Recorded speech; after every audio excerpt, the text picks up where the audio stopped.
안녕하세요. 사연 읽어주는 남녀입니다.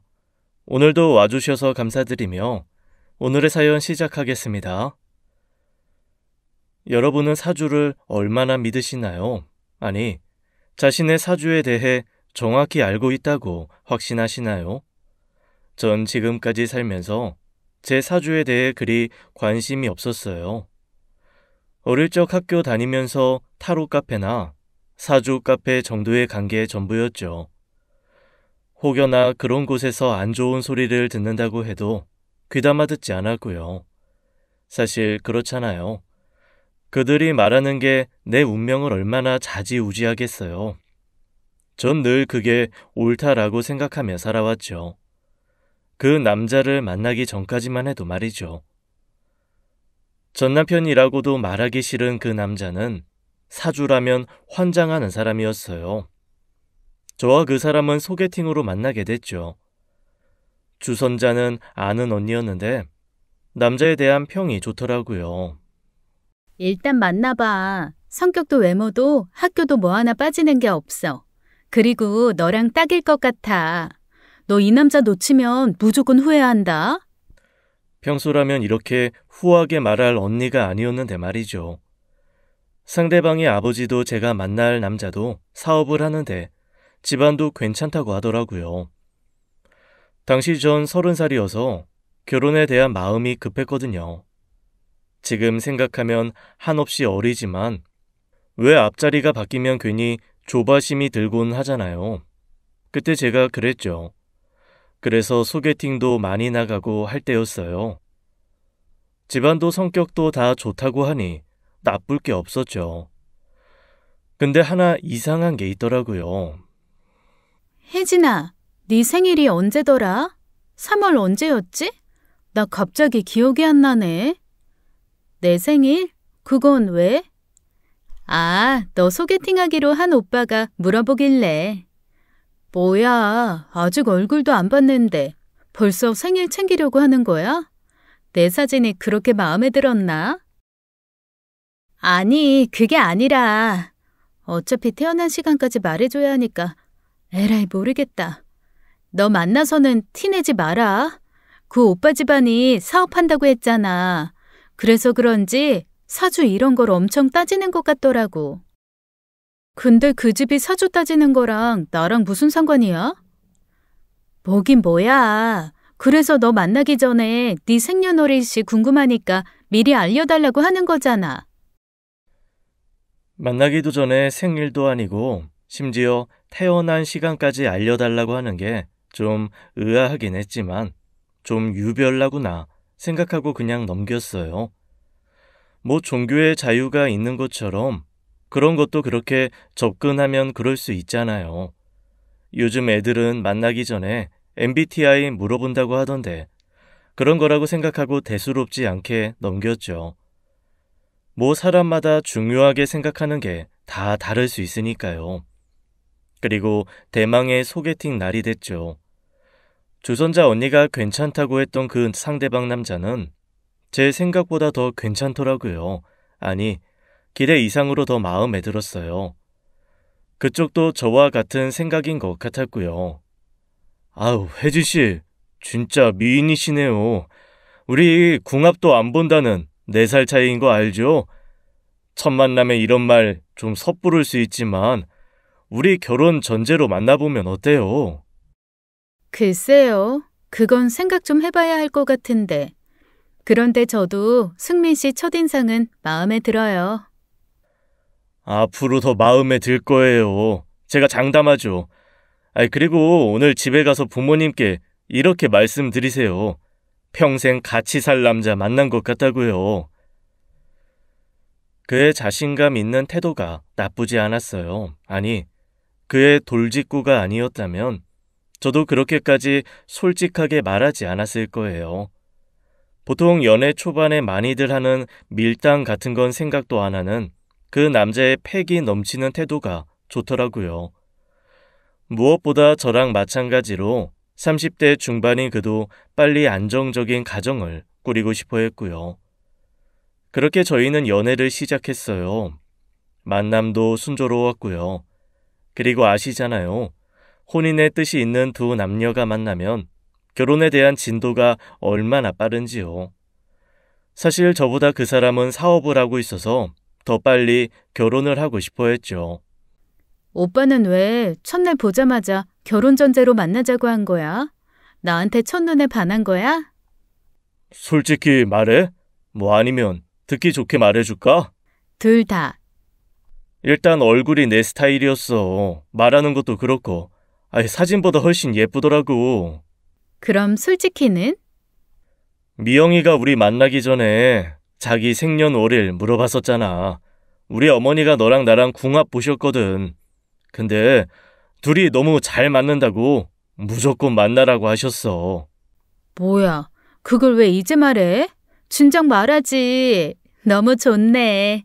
남들은 결혼 전에 궁합 안 맞아서 헤어진다고도 하는데 우리는 따로 안 봐도 되겠다. 완전 천생연분인 거잖아. 만나기 전에 궁합까지 봤다는 게 좀 그렇긴 했지만 원래 그런 걸 따지는 집안이라고 들어서 그런지 뭐 아무렇지 않더라고요. 심지어 좋은 얘기기도 하고요. 그 때문에 결혼도 일사천리로 진행되니 거슬릴 게 하나도 없더라고요. 그렇게 결혼식은 믿기지 않을 정도로 빠르게 준비됐습니다. 그런데 제 생각보다 시어머니 되실 분은 사주부터 명리학, 신점까지 온갖 것에 집착하시더라고요. 전 사주라고 하면 그냥 단순히 둘의 궁합이나 힘들 때 가서 고민이나 듣는 정도인 줄 알았는데 그분은 삶의 정중앙에 그 모든 것이 존재해 있었어요. 오빠, 우리 신혼집 꼭 그렇게 멀리 잡아야 돼? 나 회사 출근하려면 너무 먼데. 오빠 사무실이랑도 안 가깝잖아. 나도 어머니한테 이야기해봤는데 씨알도 안 먹혀. 그 동네가 너랑 내 사주에 없는 걸 채워주는 동네래. 그리고 뭐라더라? 우리가 가려는 그 주택의 터가 뭐 대대손손 재산을 누릴 큰 부자가 태어날 땅이라나? 그것도 한참 알아봤다고 단호하셔. 설득의 여지가 없어. 아니, 좋은 뜻인 건 알겠다만 다른 동네도 많잖아. 굳이 그렇게 출퇴근 먼 데로 가야 하냐고 왜. 근데 혜진아, 우리 엄마가 다니는 점집 진짜 용해. 나도 그렇고 우리 아빠도 그렇고 그 보살님 말 들어서 여지까지 손해본 적 단 한 번도 없어. 이번 한 번만 속는 셈 치고 내 말 믿어봐. 지금이 몇 년도인데 무당말을 믿고 신혼집을 구해? 집값이 오를지 내 삶이 편할지 이런 걸 따져야지. 그런 정신 나간 사람이 어디 있어? 안 되겠다. 내가 어머니랑 통화해볼게. 이렇게 호기롭게 시어머니께 전화를 걸었죠. 물론 저도 떨리긴 했어요. 하지만 이런 걸로 몇 년 혹은 그 이상 살 집을 결정하는 건 말이 안 된다고 생각했어요. 어머니 잘 지내셨죠? 저예요, 혜진이. 그래, 혜진아. 결혼 준비 때문에 바쁘지? 어머니, 안 그래도 신혼집 때문에 전화 드렸는데요. 그 집이 마침 딱 나온 게 얼마나 천운인지 아니? 정말 너네 둘이 궁합이 좋긴 한가 보다 얘. 내가 집을 보러 얼마나 다녔는지 몰라. 근데 그 집만큼 너한테 좋은 기운인 곳이 없어. 어머니, 그 집 저랑 승민 씨 회사랑 너무 멀어서요. 신혼집으로는 좀 그런 것 같아요. 저희 다른 곳으로 가면 안 될까요? 너 그게 무슨 철없는 소리니? 거기 들어가고 싶은 사람이 지금 줄을 섰어, 얘. 내가 그 집 보자마자 계약금 걸고 왔는데 바로 또 집 보러 온 사람도 산다는 걸 내가 얼마나 말렸는지 모른다. 너 재벌 총수들이 사업상 만나는 사람 말고 두 번째로 많이 만나는 사람이 누군지 아니? 풍수학자야. 그런 사람들이 좋다고 하는 집이야. 내가 괜히 큰돈 들여서 너네 사주 주고 집 알아봤는지 아니? 그냥 군소리 하지 말고 무조건 가. 그 후에도 30분 가까이 귀에서 피가 날 정도로 그 집에 가면 얼마나 좋을지 일장 연설을 하시는 통에 전 한마디도 못하고 전화를 끊을 수밖에 없었죠. 이게 가스라이팅인 건지 아니면 어머님 말에 설득이 된 건지 그렇게 듣고 보니 그 집에 가면 좋은 일이 생길 것 같기도 하더라고요. 주변에도 물어보니 어른들은 이렇게 생각하시는 분들이 꽤 많긴 하더라고요. 제 친구들 중에도 사주 믿는 애들은 이사 가기 전 점집에서 자기랑 기운 맞는지 물어보고 간다고 하고요. 그 말을 듣고 나니 조금 생각이 흔들리긴 하더라고요. 저야 일반 직장인이지만 남편 될 사람은 사업을 하니까 집만큼은 양보를 해야 하는 건가 생각도 들더군요. 오빠, 나 진짜 직주 근접 중요한 사람인 거 알지? 그리고 이런 미신 안 믿어. 근데 어머니가 하도 완강하시니까 이번만 넘어가는 거야. 다음번엔 짤도 없어. 아유, 알지. 진짜 고마워. 너밖에 없다. 그런데 시어머니 되실 분은 정말 굉장하셨어요. 신혼집 인테리어부터 벽지 색깔, 가구 배치까지 하나하나 어떻게 놔야 할지 컨펌을 하셨죠. 남편과 제 사주에 부족한 걸 맞춰야 한다나요? 보통 사람들이 생각하는 침대는 문에서 보이면 안 되고 현관에서 거울이 보이면 안 되는 수준이 아니었어요. 승민이 사주가 목의 기운이 좀 강하잖니. 그러니까 동쪽으로 머리를 두고 자면 좋대. 그래야 개인적 성장에 긍정적 영향을 준다고 하더라. 아가, 침대 두는 방 위치 바꿔야겠다. 이런 식으로 모든 걸 다 관여하셨죠. 전 결혼 전에 혼자 살던 집이 계약 날짜가 안 맞아서 신혼집에 몇 달 먼저 들어가 살기로 했거든요. 그랬더니 결혼 전 여자와 남자가 같이 사는 건 합궁하는 거랑 같다고 따로 기리를 받아오셨더라고요. 그건 손 없는 날과 또 다른 개념이라면서요. 아니, 오빠. 지금 무슨 조선시대도 아니고. 그리고 오빠가 왕이냐? 무슨 합궁이야. 어머니는 뭐 그리 하나하나 다 의미를 부여하신대. 그러다 나중에 나보고 오빠 밥도 기미하라고 하시겠어. 오빠가 어머니 좀 말려봐. 어머니가 원래 집에 좀 예민하신 거 알잖아. 아유, 자기가 이번만 좀 참자. 이왕이면 좋은 날 들어오면 좋잖아. 이런 식이었죠. 그렇게 어영부영 넘어가고 어떻게 정신없이 결혼식을 올리고 신혼여행을 다녀왔어요. 친정집을 다녀온 후 이바지 음식을 가지고 시댁에 인사를 갔어요. 시부모님과 고모님이 계시더라고요. 저녁 식사를 마친 뒤 시어머니, 고모님은 과일 준비를 하시고 전 설거지 뒷정리를 하고 있었어요. 두 분이서 무슨 말씀을 하시는데 물소리에 잘 들리지는 않지만 제 이야기인 것 같아서 신경 쓰이더라고요. 언니, 새아가 사주가 승민이랑 그렇게 잘 맞는다면서요? 우리 보살님 신점 용한 거 알잖아. 우리 집 양반도 보살님 덕분에 잘 됐고. 아니, 그래서 보살님이 새아가 사주 보고 뭐라고 했는데 그래요? 우리 며느리 사주가 재성이 2개야. 재생관이 그렇게 잘 돼 있대. 아가씨도 들어봤지? 남편 잘 되게 하는 사주. 그게 다가 아니야. 승민이가 안 그래도 목이 좀 많잖아. 그래서 물이 무조건 필요한데 우리 며느리 사주에 수가 그렇게 많아. 어머, 이 언니 완전 사주 보고 데려왔네. 승민이 사주에 수가 없다며. 그럼 승민이 짝으로 딱이잖아. 우리 박한 양반도 나 만나고 잘 풀렸잖아. 그거 뻔히 아는데 어떻게 내 아들 아무나 만나게 해? 그리고 사실 우리 며느리 사주 아니면 승민이 짝으로 좀 모자랐지. 다들 아시죠? 아무리 시끄러운 곳에 있어도 자기 얘기하는 건 똑똑히 들리는 거요.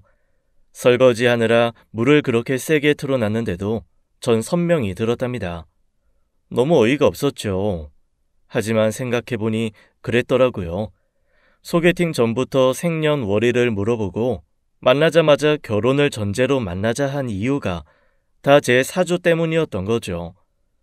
전 집에 오자마자 남편에게 따졌습니다.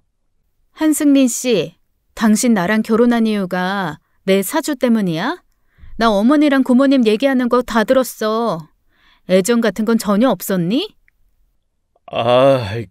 그게... 똑바로 말해. 아직 우리 혼인신고 안 했어.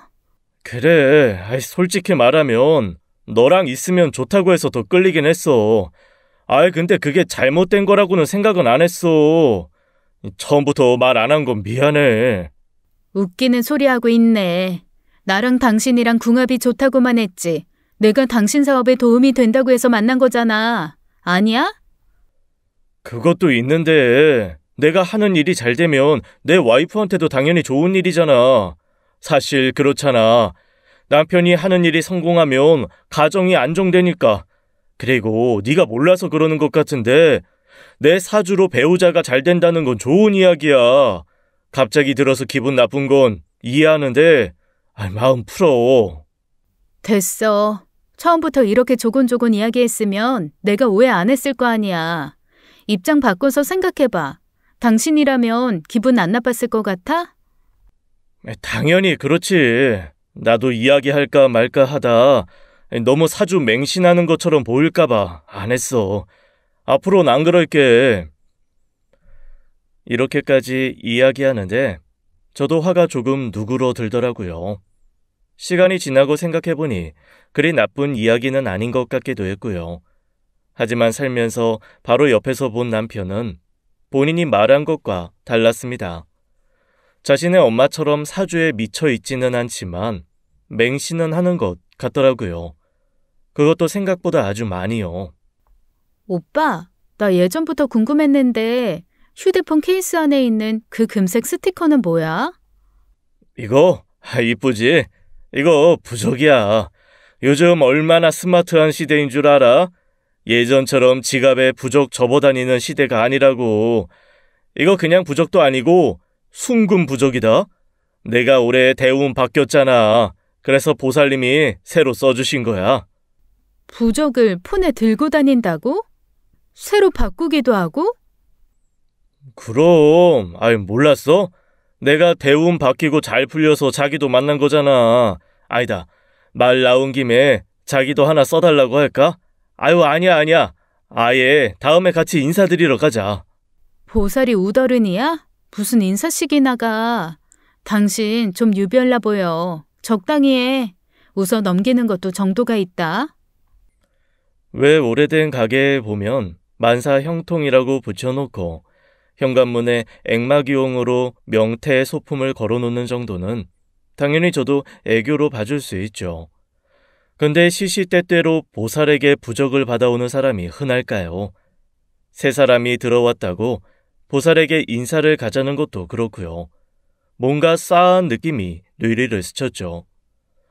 역시나 나쁜 예감은 틀리지 않는다고 하죠.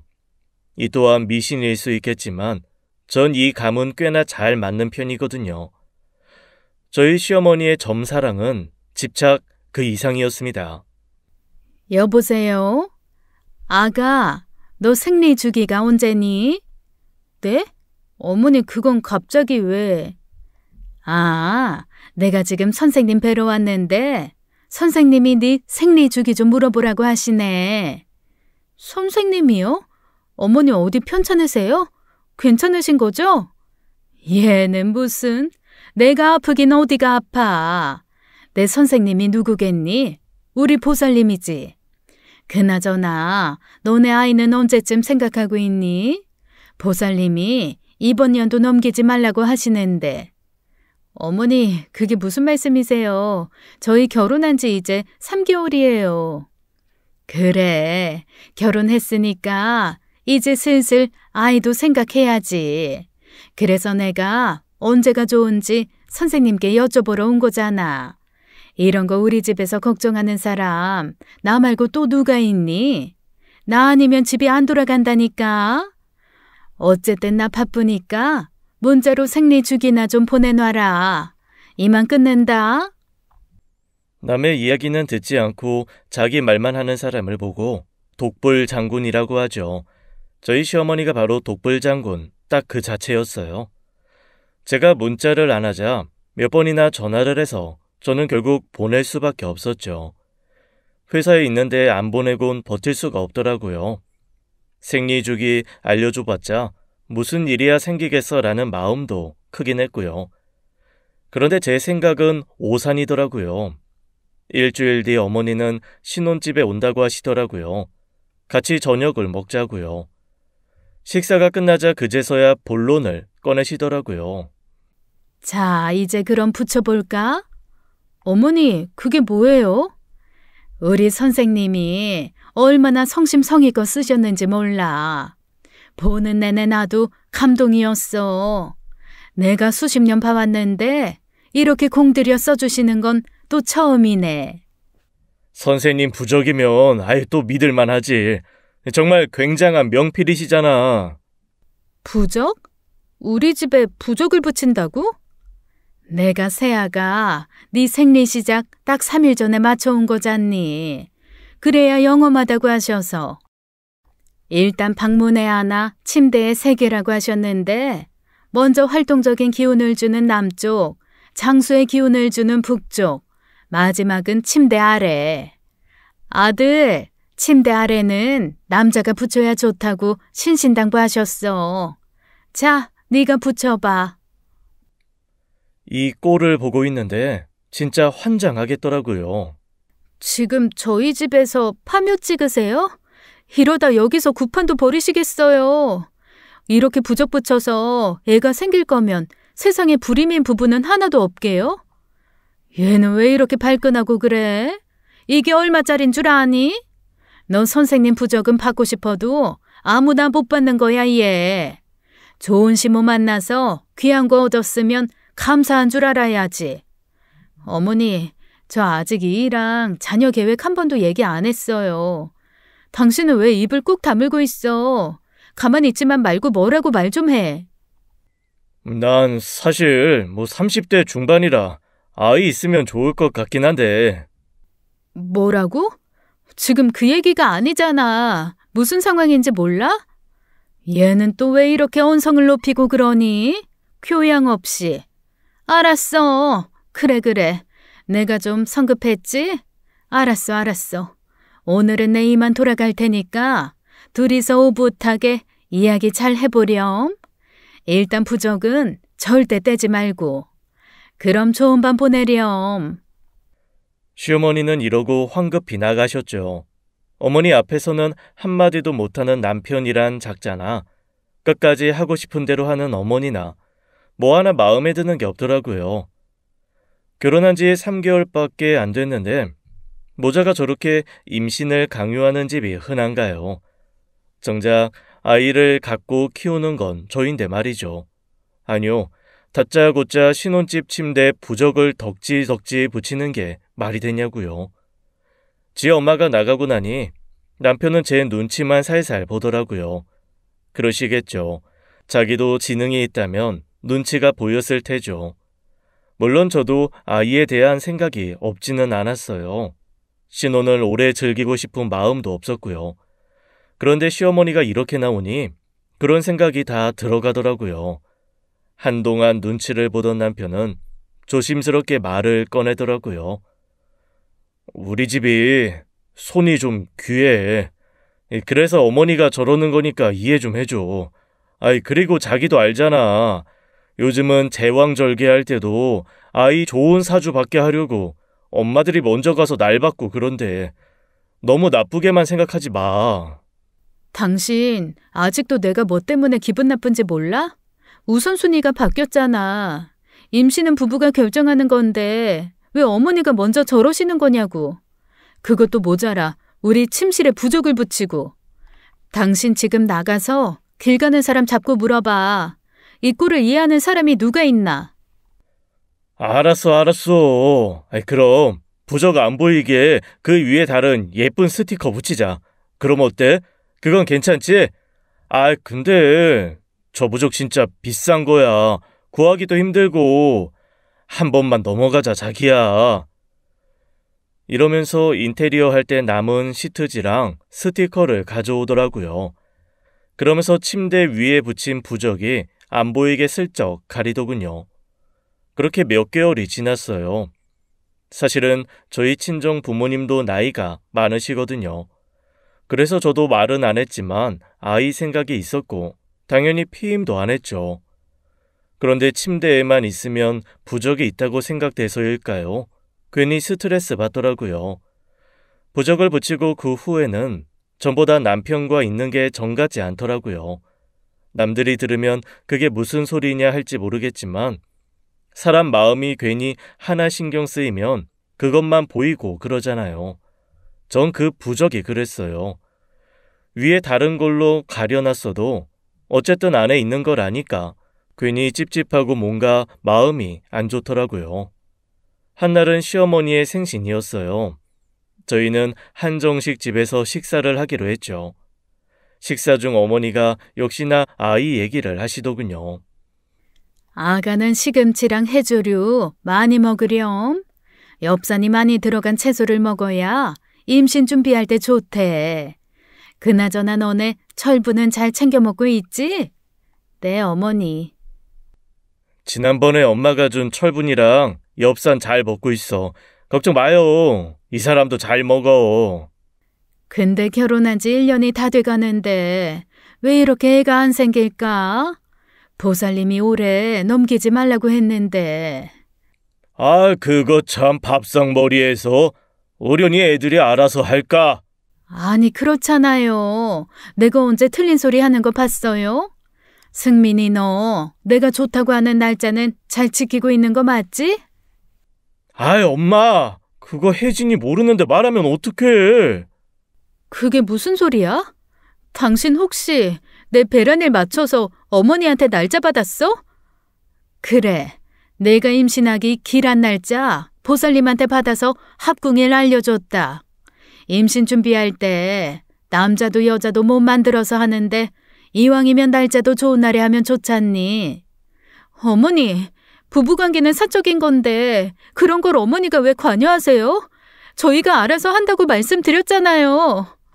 알아서 한다는 애가 1년이 다 되도록 소식이 없으니 내가 나섰지.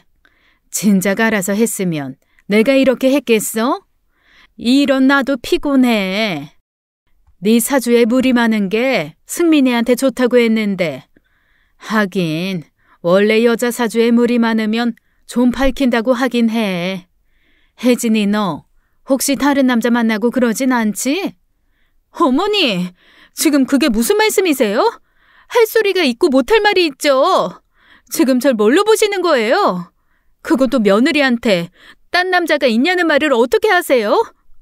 얘는 또 뭘 이렇게 정색을 하고 그러니? 내가 의심한 것도 아니고 장난으로 한 소리에 뭘 그렇게 화를 내고 그래? 어머니, 장난으로 할 말이 있고 아닌 게 있어요. 그거 저보고 음란해서 애 안 생기는 거 아니냐고 한 말이잖아요. 어떻게 시어머니가 그런 소리를 하세요? 그래, 아이 당신이 좀 심했다. 어서 사과해. 내가 왜 사과를 해? 원래 사주에 수가 많으면 음란하다고 다들 농담 반 진담 반으로 말해. 나도 그렇게 말한 건데 제가 못 받아들인 거지. 내 생일에 다들 이렇게까지 나한테 말해야 돼? 기분 나빠서 나 밥 더 먹으면 체할 것 같아. 이렇게 어머님의 생일 식사는 개판으로 끝이 났습니다. 어머니는 씩씩거리면서 나가셨고 아버님이 뒤쫓아 가셨죠. 전 오히려 화가 나서 남은 음식을 다 먹었어요. 힘들게 예약한 식당에 비싼 음식인데 어머니 때문에 남기기 더 싫더라고요. 분한 마음도 있었지만 지기 싫어서 천천히 꼭꼭 씹어 먹었죠. 아이는 안 생겼지만 저랑 결혼을 한 후 남편의 사업은 확실히 잘 되긴 했어요. 아니, 잘 됐다는 표현으로는 부족해요. 그전과 비교할 수 없을 정도로 판이하게 승승장구했어요. 회사 규모가 커져서 원래 쓰던 사무실은 한 층이었는데 아래층도 쓰자고 이야기가 나와서 사무실을 계약하려고 알아보는 중이었고 당연히 직원도 몇 배나 더 충원했죠. 남편은 부친을 닮아 그런지 사업 수완이 좋은 사람이었어요. 어떤 게 성공할 아이템인지 볼 줄 아는 해안을 갖고 있었고 한번 결정하면 바로 추진하는 행동력도 갖추고 있었죠. 주변의 인맥도 나쁘지 않았고요. 하지만 아시잖아요. 그것만으로 모든 사업이 성공하지 않는다는 걸요. 사업이라는 건 정말 운이 필요하긴 한 것 같아요. 사소한 예로 동네 작은 커피숍만 해도 어디는 별거 없는데 희한하게 잘 되고 어디는 참 잘해놨는데도 망하고 나잖아요. 사업 수완도 있지만 그 시기에 맞는 운때라는 것도 있는 것 같더라고요. 전 그런 쪽은 잘 모르지만 확실히 그런 기운은 있고 세상을 살면 그런 걸 읽는 사람이 사업을 잘하지 싶더라고요. 아마 남편은 그런 쪽에 예민한 사람이라고 생각이 되고요. 저랑 있을 땐 안 그러던 사람이 회사 사람이랑 통화만 하면 눈빛이 달라지곤 하더라고요. 그리고 남편이 항상 입에 달고 사는 말이 있었어요. 회사에 어떤 사람을 들이냐가 제일 중요해. 일 잘하는 것도 당연히 봐야지만 타고난 사람의 기운이 있어. 총명하냐 아니냐가 아니라 그걸 어떻게 말해야 하지? 좀 어렵네. 아무튼 여튼 그 사람의 기운이 나랑 맞는지도 봐야 하거든. 그래서 난 모든 면접을 다 내가 직접 들어가. 이렇게 직원 뽑는 게 민감한 사람이었죠. 저도 그 말은 어느 정도 믿는 게 창업 당시 뽑은 직원들이 아직까지 있고 다들 원만하게 지내더라고요. 그런 걸 보면 직원 관리에도 꽤나 진심인 사람이라고 생각했죠. 그날이 오기 전까지는 말이에요. 하루는 출근한 남편에게 전화가 왔어요. 자기야, 서재에 가서 나 파일 하나만 봐줄 수 있어? 아침에 급하게 나오느라 두고 나왔나 보네. 남편은 퇴근 후에도 가끔씩 일을 할 때가 있었거든요. 컴퓨터 앞에 이력서 뽑아 놓은 것들 있지? 그것 좀 사진으로 찍어서 톡으로 보내줘. 남편 말대로 컴퓨터 앞에 5장의 이력서가 있어요. 위에 2장은 합격이라고 적혀 있고 아래 3장은 불합격이라고 적혀 있었거든요. 시키는 대로 사진을 찍어서 보냈죠. 그런데 바로 옆에 있는 서류 봉투에 천년보살 사찰 사무실이라고 적혀 있는 거예요. 그건 빈 봉투였고 혹시나 해서 같은 이름의 다른 봉투를 여니 거기엔 직원들 이력서가 들어있었죠. 모두 합격, 불합격이 적혀 있었고요. 그런 봉투가 몇 개가 있었는지 셀 수도 없더라고요. 전 남편이 인사, 직원 관리에 까다롭다고만 생각했지 이런 것까지 점집을 찾아다닐 거라곤 상상도 못했는데 너무 충격이었죠. 무속에 미쳐도 유분수지 이건 온 삶이 점으로 도배된 사람이더라고요. 당신 서재에 있는 이력서 뭐야? 직원들 뽑을 때마다 항상 점집에 물어보는 거야? 봤어. 원래 큰 기업에서도 중요한 직책 맡을 사람은 항상 상담하고 뽑고 그런데 내가 예전에 아버지 사업 힘든 적 있다고 말했지? 그때 아래 있던 분이 배신하고 돈 가지고 날랐거든. 그게 그 양반 사주가 우리 아버지랑 안 맞아서 그런 거였대. 나중에 보살님이 그러더라고. 그 후로 아버지 직원들도 보살님이 다 봐주시는데 그리고 사업 되게 잘 됐잖아. 근데 왜 안 봐? 나도 당연히 봐야지. 당신 진짜 점에 미친 사람 같아. 그걸 말이라고 해? 그럼 외국 재벌들은 사주 안 보고 직원 뽑았는데 어떻게 성공했겠어? 이게 무슨 말이야, 방구야? 제발 정신 좀 차려. 그 사람들도 점성술이나 타로 같은 거 보지 않을까? 외국에서도 아마 신점 알면 그 사람들이 더 난리일걸? 이런 소리를 하는데 내가 같이 사는 남자가 점에 미쳐도 단단히 미쳤구나. 시어머니 욕할 게 아니라 남편도 매한가지구나 싶더군요. 사실 미신에 환장하는 걸 제외하고 남편과 다른 큰 트러블은 없었어요. 사업도 잘 되고 저에게도 잘하는 사람이고요. 근데 갈등은 늘 같은 거였죠. 심지어 사무실 확장 전 시무실을 할 때 구판을 벌인다고 하는 거예요. 원래 새 차 뽑고 고사 지내잖아. 바퀴에 막 막걸리도 뿌리고 당신도 많이 들어봤지? 그거랑 비슷한 거야. 사무실 고사 지내는 거랑 굿이랑 같아? 대체 무슨 소리 하는 거야? 무당이 와서 춤추고 그러면 직원들이 대표를 뭘로 생각하겠어? 아니야. 오히려 우리 직원들 그런 거 재미있어 할걸? 아유, 그리고 다 회사 잘 되자고 하는 건데 뭐. 고사 지내기 전에 보살님이 사무실 봐주고 하는 건데 오히려 회사까지 와주시면 내가 고맙지. 어디 가서 그런 말 하지 마. 진짜 미친 사람 소리 들어, 당신. 나 이러다 당신도 신들릴까 봐 무섭다. 좀 작작해라, 진짜. 저랑은 정말 생각하는 것 자체가 다른 사람이더라고요. 사무실 개업 전 안 좋은 소리 하기 싫어서 참았지만 이 사람 머릿속엔 온통 보살밖에 없는 것 같았어요. 보살님이 죽으라면 죽는 신용까지 할 사람으로 보였죠. 그래요. 사무실 개업할 때 고사 지내는 거야 뭐 그렇다 치는데 무슨 일할 때마다 점집으로 쪼르르 달려가고 구판 버리는 게 여러분은 이해되시나요? 심지어 굿하는 것도 알아보니 1,000만 원이 넘더라고요. 이걸 미래에 대한 투자라고 하는데 제 상식으론 절대 이해가 안 돼요. 아니, 이해할 마음도 없고요. 하지만 이미 자기들끼리 짝짝꿍 예약하고 모였는데 제가 반대한다고 안 할 사람이겠냐고요. 당연히 하겠죠. 그 와중에 시어머니는 시무식에 제가 꼭 와야 한다고 부르시더라고요. 아가, 남편 회사 시무식인데 안 사람이 와야 하지 않겠니? 예쁘게 입고 오렴. 어머니, 이제 솔직하게 말씀하셔도 돼요. 그 보살이 저 와야 한다고 한 거 아니에요? 어머, 너 어떻게 알았니? 승민이가 벌써 말했어? 안 봐도 훤하죠. 안 그랬으면 이런 걸로 전화할 시어머니가 아니거든요. 그런데 사실 저도 궁금하긴 했어요.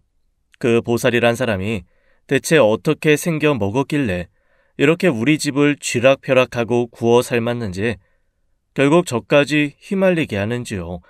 그래서 가겠다고 마음먹었죠. 시무식 당일 사무실에 가니 돼지 머리부터 온갖 과일, 막걸리를 깔아놨더라고요. 시간이 되자 보살과 직원들이 화려한 한복을 입고 들어왔어요.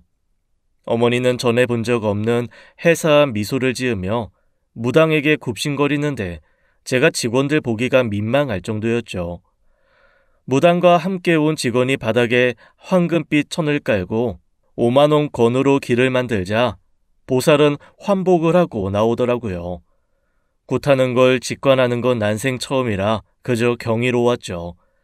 직원들도 마찬가지였고요. 아, 그날 출근한 지 얼마 안 된 여비서가 있었는데 그 친구는 그 광경이 마냥 재미있는지 낄낄거리며 영상도 찍더라고요. 어때? 보살님 진짜 카리스마 쩔지? 내가 그랬잖아. 우리 보살님 신발이 대한민국 탑이야. 다시는 나 이런 데 부르지 마. 2번은 못 봐주겠다. 남편과 이런 얘기를 하는데 보살이 날 지긋이 쳐다보더군요. 내가 니년 속이 다 보인다 라는 듯한 눈빛으로요. 한참 춤추느라 바쁜 사람한테 제 이야기가 들렸나 싶어 뜨끔해서 눈을 피했죠. 사실 저 보살만 없으면 저와 남편은 싸울 일이 없는데 말이죠. 굿을 보는 내내 그 생각뿐이었어요. 저 무당을 우리 집에서 빨리 떼어놔야겠다라는 생각이요. 그렇게 시무식이 끝나고 집에 가려고 엘베를 타는데 어떤 여자가 들어오더라고요. 아까 동영상을 찍고 있던 새로 뽑은 여비서였어요.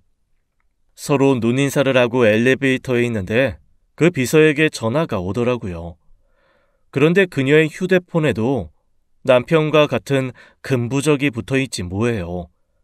아까는 굿하는 거 보고 재미있어 하던데 남편이 이런 걸 좋아하는 직원을 뽑았나 싶었죠. 한편으론 제 남편 말고도 이런 취향 가진 사람이 또 있구나. 정신 나간 사람이 세상에 많네 싶더라고요. 다행히 시어머니는 시무식 이후 임신에 대한 압박 전화를 안 하셨어요. 아마 제가 그날 싫어할 걸 알면서도 와준 게 고마워서일까요? 뭐가 됐던 전화를 안 하니 저에게는 다행이었죠.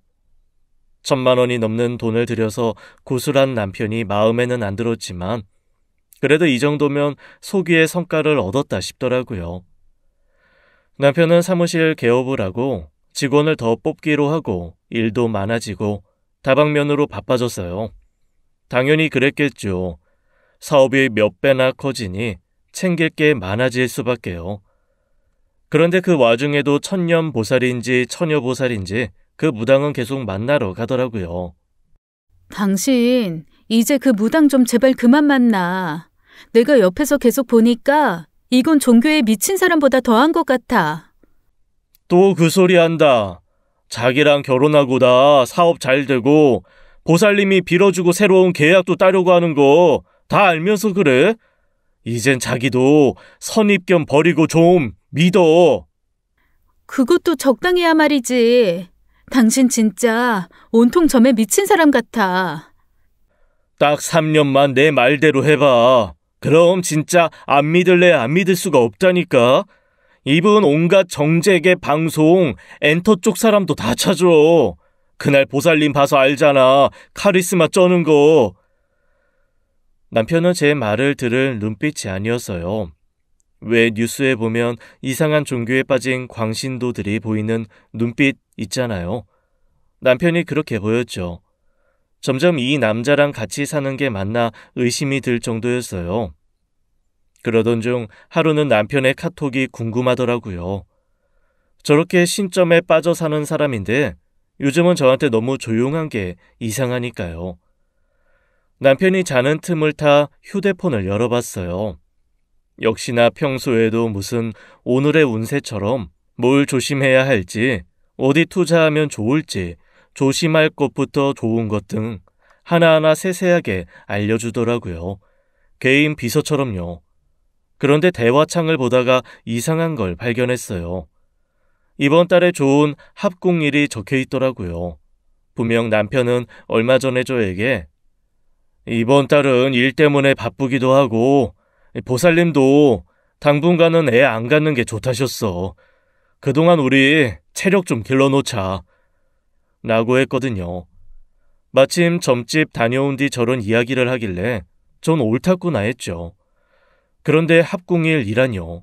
근데 자세히 읽어보니 토는 목을 받쳐주는 역할을 해서 안정감을 줍니다. 두 분 사주 일주에 맞는 합궁일 안내드립니다. 다른 건 몰라도 하도 저보고 물이 많아서 음란하다 이런 소리를 해서 제 사주에 수가 많다는 건 알거든요. 그런데 갑자기 토라니요. 그것도 저랑은 잠자리도 안 가진 지 꽤 오래된 사람인데 말이죠. 뭔가 이상했어요. 이번에도 쏴한 느낌이 뇌리를 스쳤죠. 온몸에 소름이 돋더라고요. 항상 나쁜 예감은 잘 맞는 편인데 이번에도 더 크게 느껴지더라고요. 평소처럼 날 설득할 게 아니라 내 뒤에서 뭘 꾸미고 있구나 이 남자 생각이 들더군요. 인터넷으로 생전 상상도 안 해본 불륜 사설 탐정을 찾아봤어요. 요즘은 인터넷으로도 의뢰가 되는 세상이더라고요. 정말 아니길 바랬지만 왜 나쁜 예감은 틀리지 않는 걸까요? 제 남편, 아니 남편이라고 부르기도 싫은 그 인간은 제 뒤에서 저를 완전히 속였더라고요. 엘리베이터에서 만난 그 여비서와 그 작자는 둘이 딴 살림을 차리고 있었습니다. 카톡으로 봤던 합궁일은 그년이랑 잠자리 날짜였던 거죠. 일주일에 몇 번씩 일 때문에 늦는다고 하더니 퇴근하면 그 집으로 가서 그 비서랑 잠자리를 갖고 볼일을 본 다음 아무렇지도 않은 척 연기를 하면서 현관문을 여는 그런 뻔뻔한 작자였어요. 탐정이 그 여자가 커피숍에서 저희 시어머니와 통화하는 걸 들었는데 그 내용도 아주 가관이더라고요. 어머, 어머니 정말요? 애 낳으면 부자 되는 궁합이 있다면서요. 저도 들었어요. 저 이런 거 원래 관심 많잖아요. 탐정이 몰래 찍어온 영상을 보는데 둘이 대화하는 걸 보니 한두 번 통화하는 게 아닌 것 같더라고요. 합궁일 보내주신 것도 당연히 잘 지키고 있죠. 그건 걱정 마세요. 근데 어머니, 혹시나 해서 여쭤보는 건데 지난번 말씀하신 거 있잖아요. 아들 낳으면 입금해 주신다고 한 거 안 잊으셨죠? 정신 나간 모자에 이어서 점에 환장한 여자가 한 명 더 붙었더라고요. 기가 차고 코가 찰 노릇이었죠. 이게 진짜 대한민국에서 일어나는 일이냐고요? 저도 처음엔 안 믿었어요.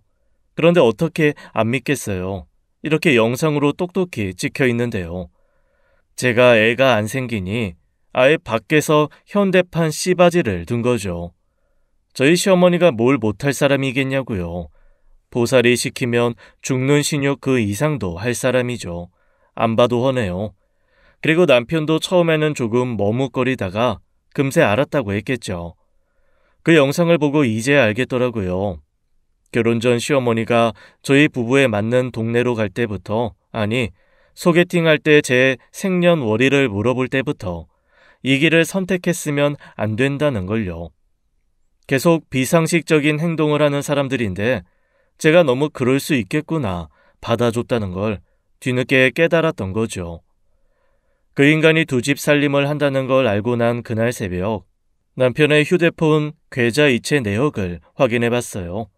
아시잖아요. 요즘은 지문 하나면 다 해결되는 거. 시무식을 한 지 6개월이 지났는데 그 이후로 1,000만 원이 3번이나 또 빠져나갔더라고요. 무당집으로요. 그럼 뭐겠어요. 또 구슬한 거죠. 안 그래도 시무식 때 굿한 2호 사업 잘 된다고 하더니 이 새끼가 저 몰래 굿하고 다녔던 거죠. 분명 저한테 말하면 제가 난리칠 것 뻔하니까요. 그래놓고 굿하고 나면 뭔가 잘 풀리는 것 같으니 엄마 말 믿고 또 뒤에서 살림 차렸을 게 뻔해요.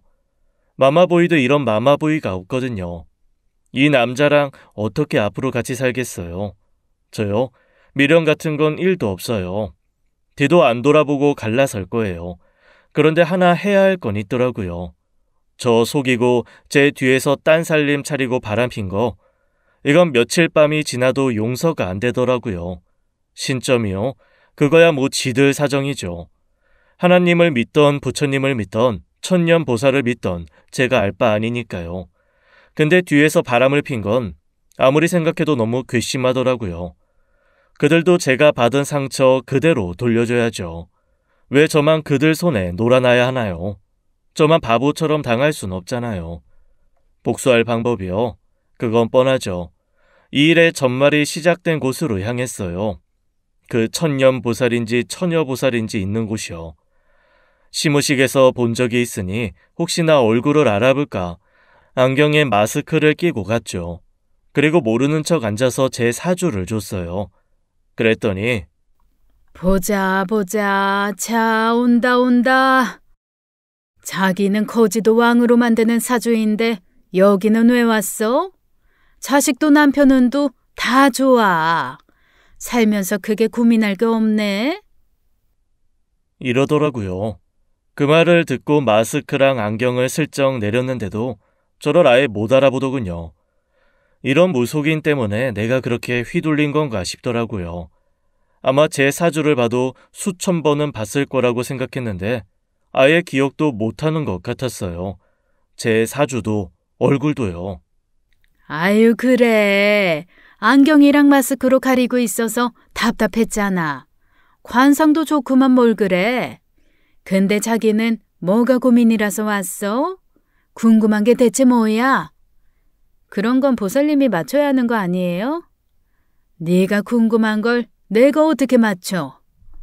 저 보신 적 없으세요? 글쎄다. 예약 명단 보니 우리 신당 처음 왔던데. 이 말을 듣는데 머리끝까지 화가 솟구쳤어요. 제 삶을 쥐고 흔들던 이 사람은 신발은커녕 기억력도 꽝이더라고요. 이 사기꾼 무당아, 당신 때문에 내가 지금 어떻게 됐는지 알아? 고민할 게 없긴 뭐가 없어. 당신이 생각 없이 입 밖으로 내뱉은 말들 때문에 고민이야. 나 당신 때문에 이혼하게 생겼다고. 얘가 왜 이래?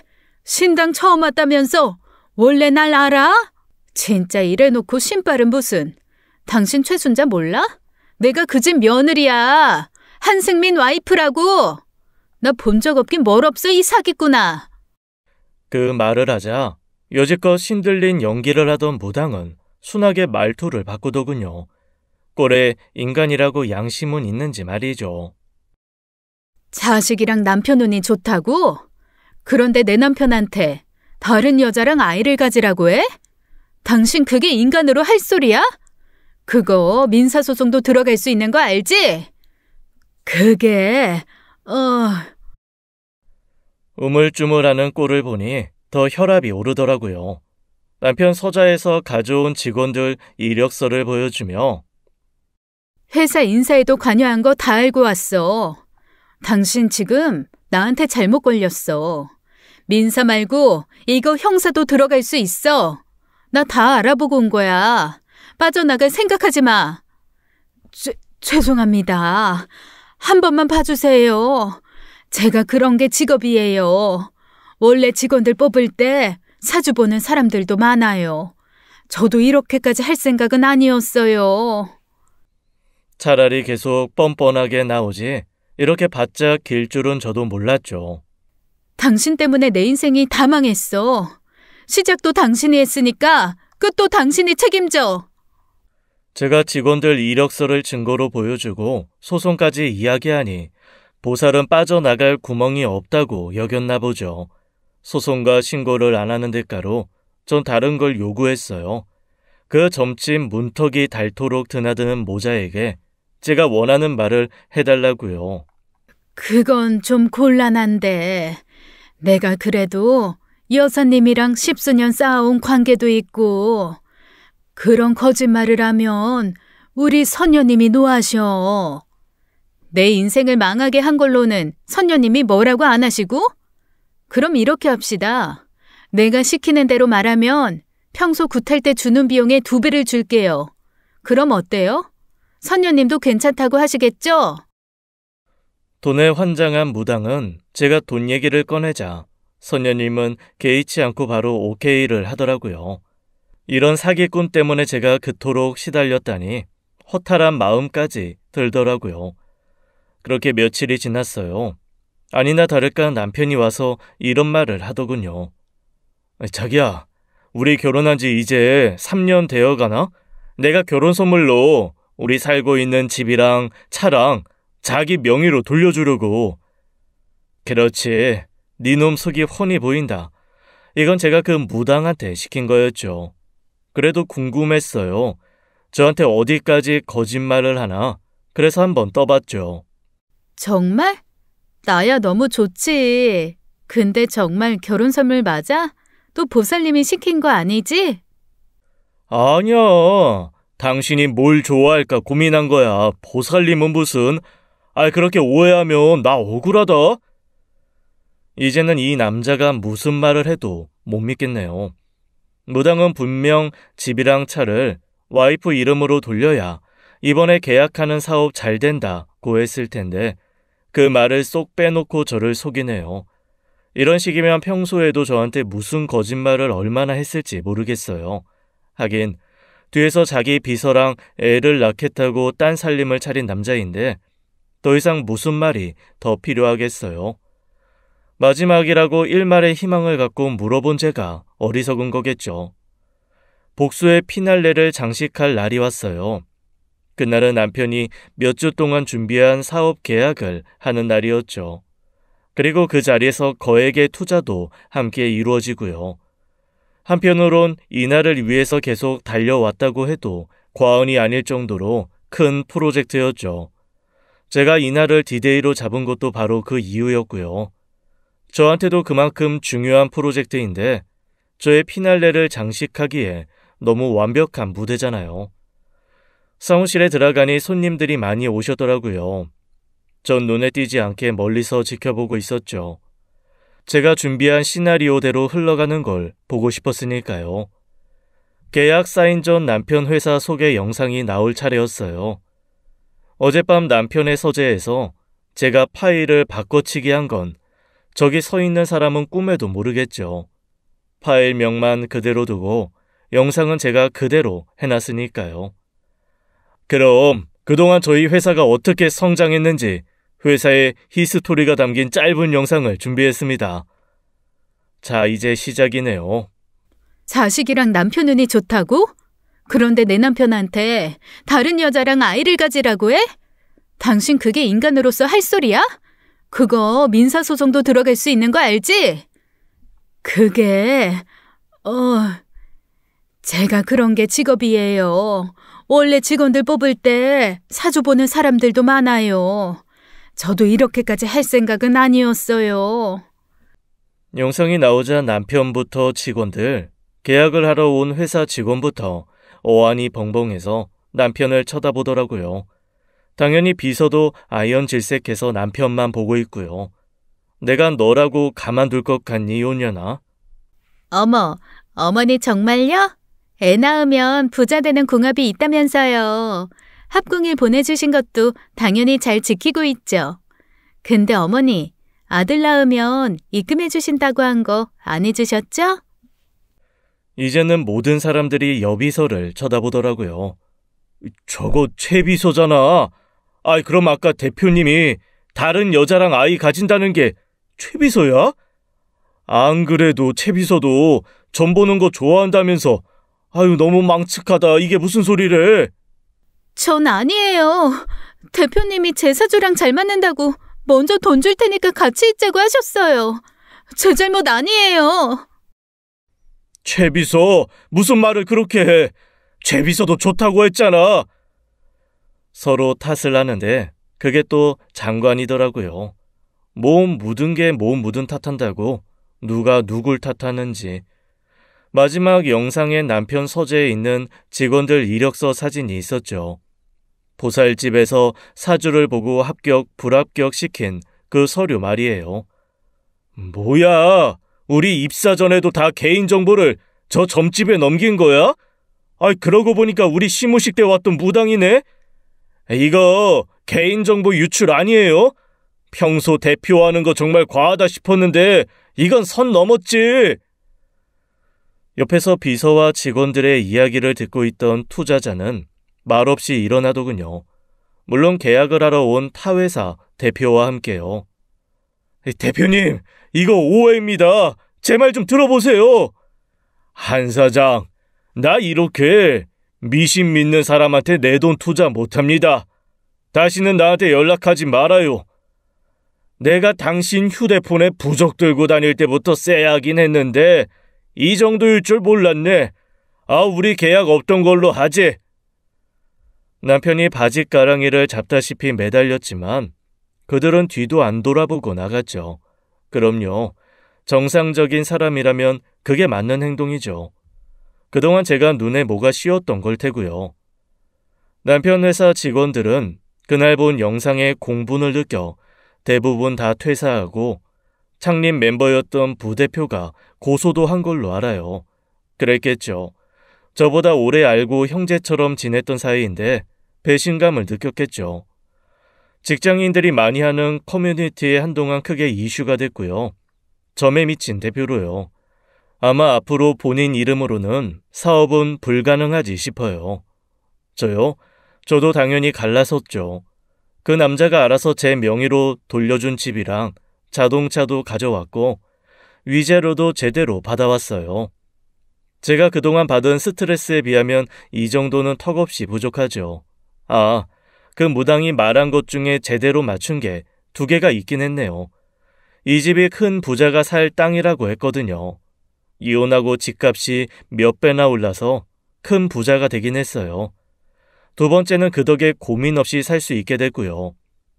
만상이 불여심상이라는 말이 있어요.